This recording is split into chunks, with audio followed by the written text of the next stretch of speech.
Welcome to the Smart Business Revolution. Revolution. Revolution. Revolution. You want a revolution? You say you want a revolution? Revolution. The revolution. It's going on right now. Welcome to The Revolution, the Smart Business Revolution podcast, where we ask today's most successful entrepreneurs to share the tools and strategies they use to build relationships and connections to grow their revenue. Now, your host for The Revolution, John Corcoran.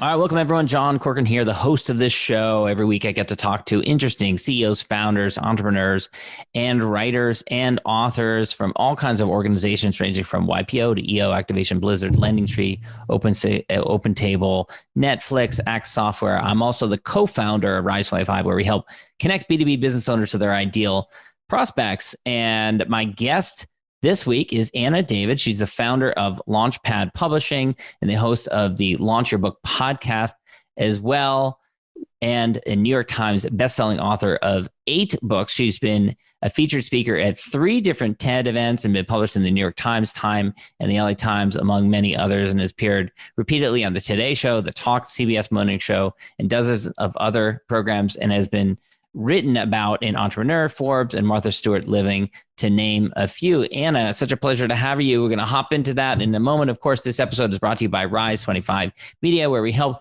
B2B businesses to get clients, referrals, and strategic partnerships with done-for-you podcasts and content marketing. If you have any questions about how to do a podcast, send us an email at support@rise25media, or you can also connect with us there on the web. Anna, such a pleasure to have you here today. And, you know, it's funny, I unearthed a few years back in my parents' garage, and I'd forgotten about this, a art project that I'd created, and I think I was 10 years old. And it said, what I want to do when I grow up. And I said, I want to be a writer. And I didn't even realize or remember that I knew this at such a young age. And I've been very fortunate to do a lot of writing throughout my career.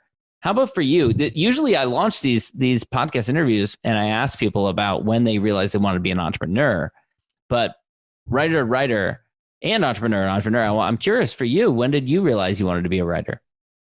First of all, that is adorable, John. That is just a very cute visual I got.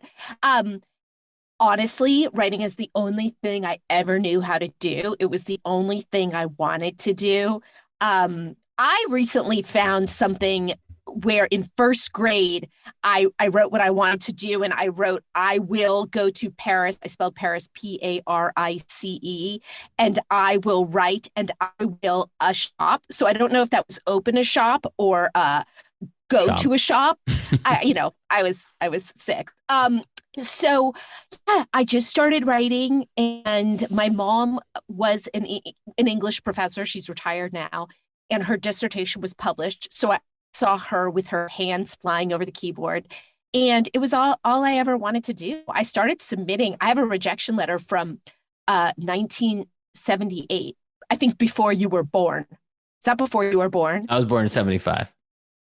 So yeah, I was 8, and I was already submitting things to Highlights magazine. Nice. I often used to say when I was younger that I wanted to wallpaper a bathroom with rejection letters. Because if you're getting that many rejection letters, you must be doing something right. Yeah, not to name drop so early on in this, but my college boyfriend was Matt Damon, and he was, a striving actor at that point. And he named the first rejection letter he got from this big casting director, Howard something. And I'm keeping it because when I'm really successful, I will always have this. That's awesome. I wonder if he has it framed in his house. In as many houses now, I do not.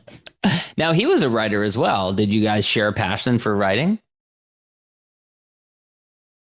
Yeah, it kind of kills me. I actually have this picture of us where he's reading all my short stories because I majored in creative writing in college. And I remember him just going, "You are such a brilliant writer." And then when he won the Academy Award for writing, I'm like, something went wrong here. I'm the writer, but I remember when they were writing that script, we had all graduated from college. He actually dropped out. But it was a couple of years after we were out of college, and he and Ben were living in Eagle Rock. And I remember they were driving me to the airport once, and they were reading the script out loud. And I was like, I don't know, this sounds okay. What do I know? But yeah. You're like, if you can just get Robin Williams, you'll be fine. They tried. They had so many people lined up, and I never thought it would happen. I certainly, obviously, didn't think what did end up happening with them would end up happening. It's a pretty phenomenal story. Yeah, but let's focus on you. So you were a freelance writer for many years. Not an easy gig. Tell me a little bit about like the struggle years were like. Well, it actually was an easy gig back when I did it. So I started, I worked in magazines.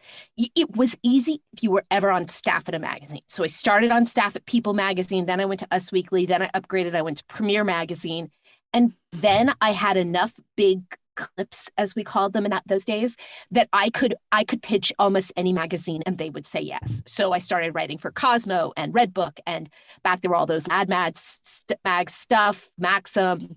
And then I got something in the New York Times. I got a Modern Love in the New York Times and Vanity Fair. And it was a great living. I would get a cover story for Cosmo. I would sit down with a famous person for an hour, do an interview, and make like, $4,000 or something. And then it just changed overnight. It changed with the Huffington Post is what changed it all. Yeah. And for those who don't know, what did Huffington Post do that was different, and how did it change the profession so dramatically?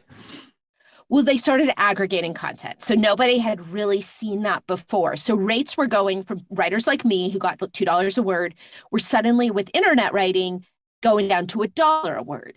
And then suddenly this website comes along that's aggregating content, which is basically just like reprinting content or summarizing content from other websites. And celebrities are writing for them, and the celebrities are writing for free, or so we were told. And this transformation happened where many of us were very slow to realize, oh, we're not going to get paid for this anymore. This is volunteer work. And I, for many years, fought it. Those were the lean years when I was fighting the reality.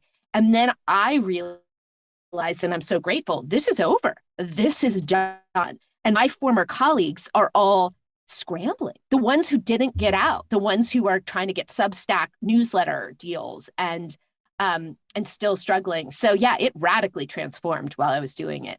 Yeah. In many ways, it forced writers to become entrepreneurs, to get scrappy and to be advocates for their own business. It was less of a vocation, more of entrepreneurship and getting creative. And you started writing books as well. So how did you make that transition into book writing? Well, and that changed a lot as I was doing it. What happened is I'd always wanted to write a book. And then a girl I knew who's not that smart published a book. And I said, if she can do it, I know I can. It can't be that hard. And I sat down and I wrote a novel, and I had no training. I just wrote short stories in college. And I got very lucky. I had agents coming after me because I had so many magazine stories out there that agents were already coming to me. The one I went with sold it in a week to my top choice publisher, and it was the Cinderella story. And that was Party Girl. And then it was a heartbreaking experience because Judith Regan, my publisher, was fired in the biggest scandal to ever hit publishing several months before my book came out. And they talk in publishing about getting orphaned when your editor leaves. And I always say it was like getting orphaned and then the orphanage was burned to the ground because there was nobody there. So my book didn't really have a shot. There was no one to put in bookstores. There was no publicity. I got a ton of press for it because I was still in the media. So I got on the Today Show and I did all the things, but press doesn't sell books. It doesn't at all. Man, podcasts do a little bit, but not TV. Yeah, that's brutal. I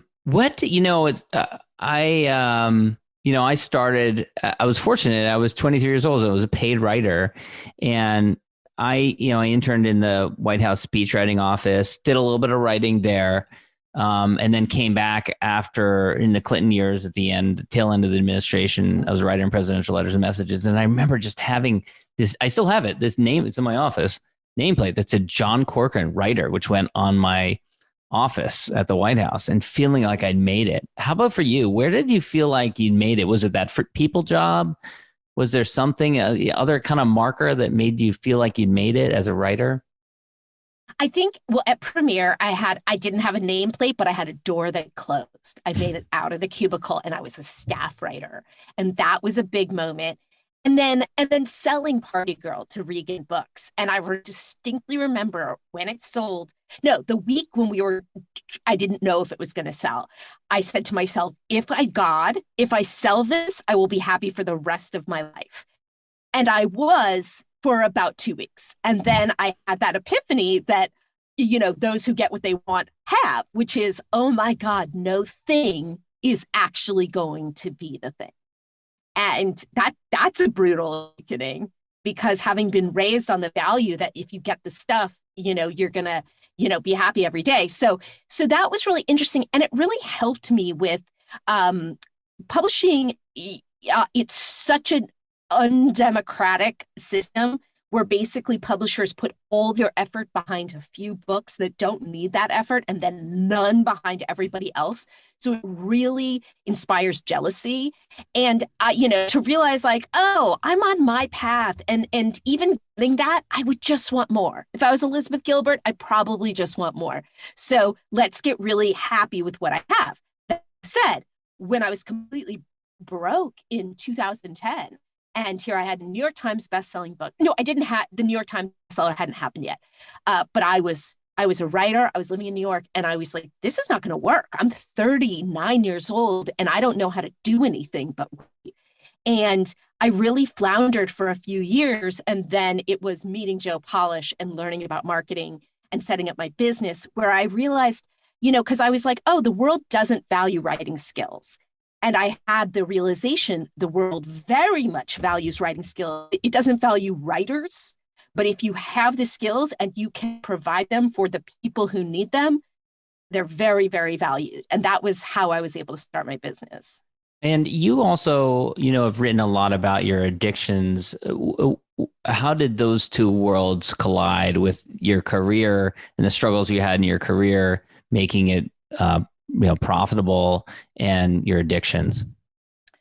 Well, when I was, before I got sober, I was just a disaster. I was fired from that people job. I've actually been fired from every job ever. I was fired from Premiere. That by the way, should be a title of a book. Right? I've been fired from every job ever. No, I mean, starting with at 16 at the yogurt shop. The company I started 4 years ago. So I am a born entrepreneur or writer, because I clearly can't work for anybody. And so I was a disaster. I was unemployable. And then when I got sober, it was like the universe had been waiting for me to show up. Suddenly, I'd always wanted to work at Premiere. I was a real movie buff. So suddenly it's like, hey, do you want your dream job? Hey, do you want to be on TV? Hey, do you this, and that? And it was a really like great run. And then it shifted. So I've been sober. It'll be 21 years in November. And my career has had peaks and valleys throughout that time. And writing about addiction, I'm a writer in LA. So everybody would assume I'm an addict. It never crossed my mind that there was anything to be ashamed about. So I started writing about it before. Now it's tons of people. There's sober bloggers, there's sober podcasters. And I really was the first person doing that without any awareness that I was helping people. I was just like, oh, this is really interesting. Let me talk about this. Let me write about this. And I inadvertently became sort of a spokesperson in that world. And then at about 15 years of sobriety, I'm like, I've said everything I've got to say about this. I got nothing more interesting to say. So let me pass the mantle on. And I will say my business attracts a lot of people in recovery who want to do recovery memoirs. So it does play into current business, but that's really the only way it does. Yeah. And let's talk about, you highlighted it a second ago, around when you met Joe Polish, but you stepped gradually into helping others with writing their books. And talk a little bit about some of those early clients and how you got into that. Yes, what happened is a sports agent named Darren Prince came to me and said, will you write my book? And because I had written this book that had become a New York Times bestseller, a lot of people came to me. And it was I hated the experience. I hated the person I wrote that book for. So I always said no. And Darren is really insistent. So he kept asking me. And finally I said, well, I guess a friend had just said that she needed work, a writer friend. So I was like, well, I could ask my friend to do it. And he said, well, if you edit it, that's all I care about is I want you associated with it. So she writes this book, I edit it. And then he said, oh, I need it published. And I said, I don't know how to do that. And he said, okay, cool. I'll pay you to figure it out. So it was really given to me because of Darren. And what he taught me, because I didn't know this, having published 6 books of my own, I watched him take this book. I watched him launch a speaking career. I watched him, suddenly just blow up, become the recovery advocate spokesperson. And I saw, wow, this can just transform a book, if you use it right. My second client did the same thing. It's this woman, Emily Lynn Paulson. She came to me, she said, I want to be a recovery advocate. And I have watched her over the years just do incredible things. She's now quoted in the New York Times. She's on the Today Show. And through those 2 clients, I learned what was possible. And from there, I basically have been very lucky. We have, really never promoted. It's all referrals. And we've been busy since then. Wow. And what have some of the challenges been for you with building out the business as you've grown, brought on other writers? Well, I had a terrible experience. That person that wrote that first book ended up, leaving, which was fine. Started doing very substandard work, left, started a competing business, which I don't care. That's fine. There was no non-compete. But then held books collateral, wouldn't give me the books that I had paid her. I paid her in advance. It was all a disaster. So she really almost put us under. So that was horrible. We got through it. We ended up financially benefiting and, whatever. That was the biggest challenge. Some clients are very challenging. Some are a dream. Yeah. Some require a lot of work. The challenge I'm having now is stepping back a little bit. And I think it can be hard. And I bet you relate to this when you're sort of the face of it. Clients come in and they want to work with you. Yeah. And it can be very hard to step out. So that's what I'm trying to do. And I'm trying to, frankly, we have more people reach out to us than we can take on. And that's how my team grows, is I don't want to say no to a great client. So I just add someone else to the team so that we can take them on. Right. And how do you ensure that quality with the writers and editors that do the work for you? Well, luckily, I've been employing writers and editors for years, because those 3 years that I was trying to figure it all out, I created a website, which I sold. So we were posting 12 stories a day. So I had 3 editors and I had, 20 writers. So I've vetted everybody. So most of my team has worked with me for a long time. And then I really only do when I need a new writer. I don't go post an ad or take blind submissions. I go to my team and I go, who's good? And, one of my team members just brought in two writers who write for the New York Times. Great. I know they're going to be great. But, I struggled with that. I had, in addition to that one team member, I had another writer, genius writer, so good. And the problem with some genius writers is that they're challenging. I've got the double challenge because a lot of people I know who work for me are in recovery. So we're crazy addicts, sober, and writers, and it can all be kinds really, of neuroses. Really it's the stew of neuroses. So I would say those have been my challenges. Yeah. And then how do you figure out how to balance there's 2 elements to it. There's the client services piece to it, and then there's the creative side to it. Do you have different team members who do different parts of that? How have you figured out how to manage that? process? Yeah, we have, it's just writers, editors, and then project managers. And the project managers don't write and the writers don't project manage. And some people can be both writers and editors as long as it's not on the same book. But Can't edit your own copy for sure. Yeah, that's not going to work. But when I started, Ryan, who's like my right hand, Ryan Aliopoulos, who's worked for me forever, he was doing both. He was project managing and writing, and that was crazy making. He did not have a breakdown, but I don't know how. So, but now it's different people doing different. Yeah. What gets you most excited about this business now? The most exciting thing to me, hands down, is coming up with new offers. I don't know what that says about me. Sometimes I worry that the most exciting thing to me is not editing. It's not even selling. It's not even landing clients. It's going, oh my God, I have this thing people are really going to want. Let's develop that. That feels so creative to me. And recently we've come up with all these things. I told you about this VIP party, and I'm so excited about it. And I'm like, am I secretly a party planner? Why am I so excited about this?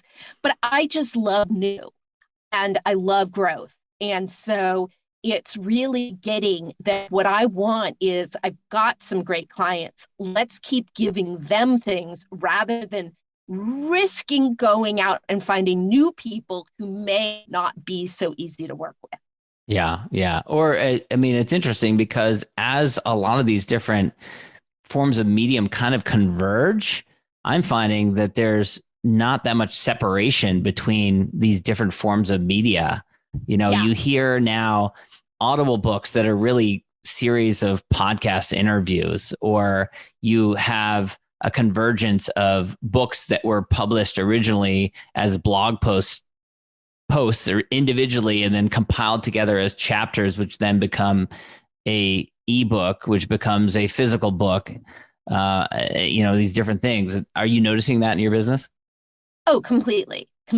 And, for instance, my new offering is a paperback. You can get an ebook, or you can get the ebook, the paperback, and the app. I now have an app for why not? You and I had talked about how I had this idea. I really wanted to make podcasts into books. I wanted that to be an offer. And I really did try to put it out there, and nobody seemed to bite. So it might be too early for its time, because I think it is a great idea in a certain way. The sad reality is a lot of people aren't going to read the books. So if it's somebody, like Dean Jackson, has this, I forget what he calls it, but, it's a $2,000 product where he shows you how to write a book. And his thing is, it doesn't matter if it's good. It just matters that people know you wrote a book. So I obsess over every word. I want our books to just be, perfect and exquisitely worded. And the sad reality is that most people don't read books. The statistics are terribly depressing. People who complete reading books. Yep. Yeah. What matters a lot of times is that somebody wrote a book, not the content. Right. And yet you still approach it like every word matters. I do, because it's what I care about so much. I am fully a words person. If I see signs that are grammatically incorrect, I correct them in my brain. I'm totally violated by the Oxford comma. I have really strong feelings about these things that don't matter, but it's just how my brain works. So even though I know it, quote, doesn't matter, I still do it. Our books go through, 5 rounds of editing, because it'll kill me if there's a typo. And it happens. It just kills me. Well, I will have to make sure that you never receive an email from my business partner who's a doctor and he writes like a doctor does, which is chicken scratch, even if it's via email. My boyfriend doesn't use commas in his texts, and it's been so hard. It's been 3 years and I'm still grappling with it. I go back. I use the voice to text feature frequently with text. So I'll narrate it out, but then I'll go back and fix and put the punctuation in there manually after I put it together. Yeah. I could not see you as someone who has typos in his texts. I just don't see it. I can tell. It's pretty off brand. It's off brand, I think. Yeah. Um, what else are you excited about as we're recording this is such an interesting time. We're emerging from over a year of the pandemic. This is June of 2021 for those who are listening to this in the future. And, it's been so weird how some businesses have struggled, other businesses have thrived. What are you excited about as we emerge during this time period? Well, I'm a massive extrovert, so I am so excited to be out in the world again. It is just a treat. So I love that. And I love, I don't know if you're too modest for me to talk about this, but it's like, okay, so, we were talking before, about how I connected with you, right? This is the stuff I love. I loved this podcast. I sent you a friend request or whatever you call it on LinkedIn and just said, hey, I'm from your, my hometown is where you live. And I love your podcast. And then we set up a call and immediately you're just providing value. You're just giving me feedback. You're introducing me to people.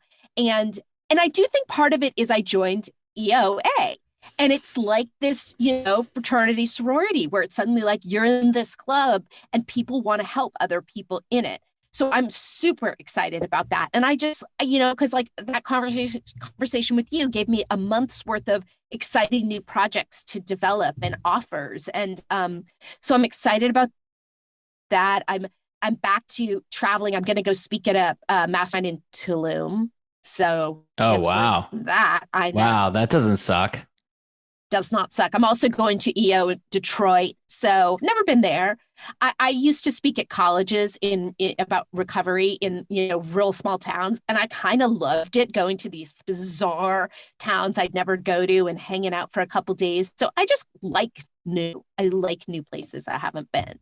That's great. And EO Accelerator is a wonderful program. I've been part of it for the last couple of years. I actually just had my learning day yesterday, and I started moderating panels for it. So it's really fun. I get to take some of my past podcast guests. So maybe you'll be one of them. Come and join a panel. So for those of you who are entrepreneurs who are curious about support programs, check out EO Accelerator. It's a great program. I want to wrap things up with a last question. So I'm a big fan of gratitude. I'm a big fan of expressing gratitude, especially to your peers and contemporaries. So as you look around at your peers and contemporaries, however you want to define that, could be other writers, could be other entrepreneurs, publishers, you name it. Who do you respect? Who do you admire is out there doing good work these days? Well, a lot of people. We talked about Joe Polish, and I'll never stop talking about him as my mentor and person who has just radically transformed my life. But a lot of people I know through him. I should mention I have this podcast where I interview entrepreneurs and authors. And Chris Voss, that man is just a king. Somebody who's so brilliant in what he does, which is, he was hostage negotiator and how he's, showing people how to apply those skills in business. That's exactly what I love. This idea that you can take what you know about, no matter how obscure, become an expert in it, and then sell it. That is what I admire. And that's what people can do with a book. That's no matter what your book topic is. If you can find a business that supports it, please don't go get excited about the money you're going to make from book sales, because you're not. There's a study out that just said the average New York Times best-selling author makes between $18,000 and $180,000. So everybody dreaming of, I'm going to get rich getting a New York Times list. No. So it's really those people who have books and can build businesses from them. Yeah. And I think that's what's most fascinating to me is people who are writers and entrepreneurs, and they've come up with creative ways to make art and commerce at the same time.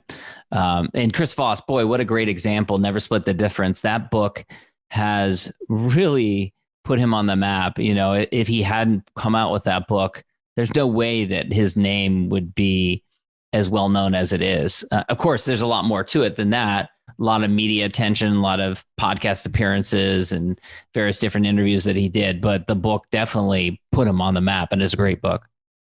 Yeah. And I will say in my interview with him, he breaks down exactly how he did it and how he's like, the book was the best thing I ever did. And it's now sold millions of copies.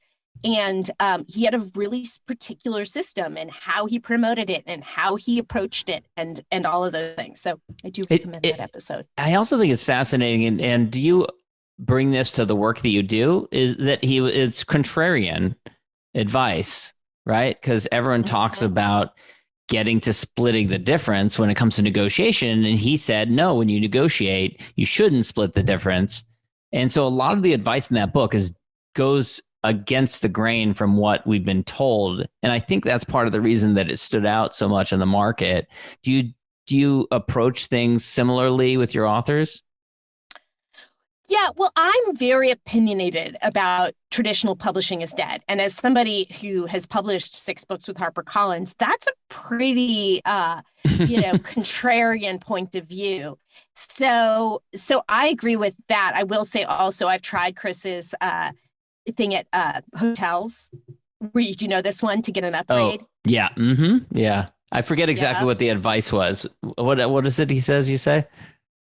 You go up to the front desk and you say, I'm about to make your day really hard. Yes. So that they're expecting something horrible. Awful. Right. Yeah. I just did it in Catalina to switch rooms. We were in a loud room and I'm like, I'm going to make your day awful.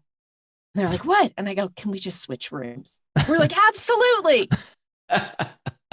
And to a suite, please. Yeah. Oh yeah, totally fine. Whatever you want. Yeah, it is a good tip. Anna, this has been such a pleasure. Where can people go to check out the podcast and learn more about you?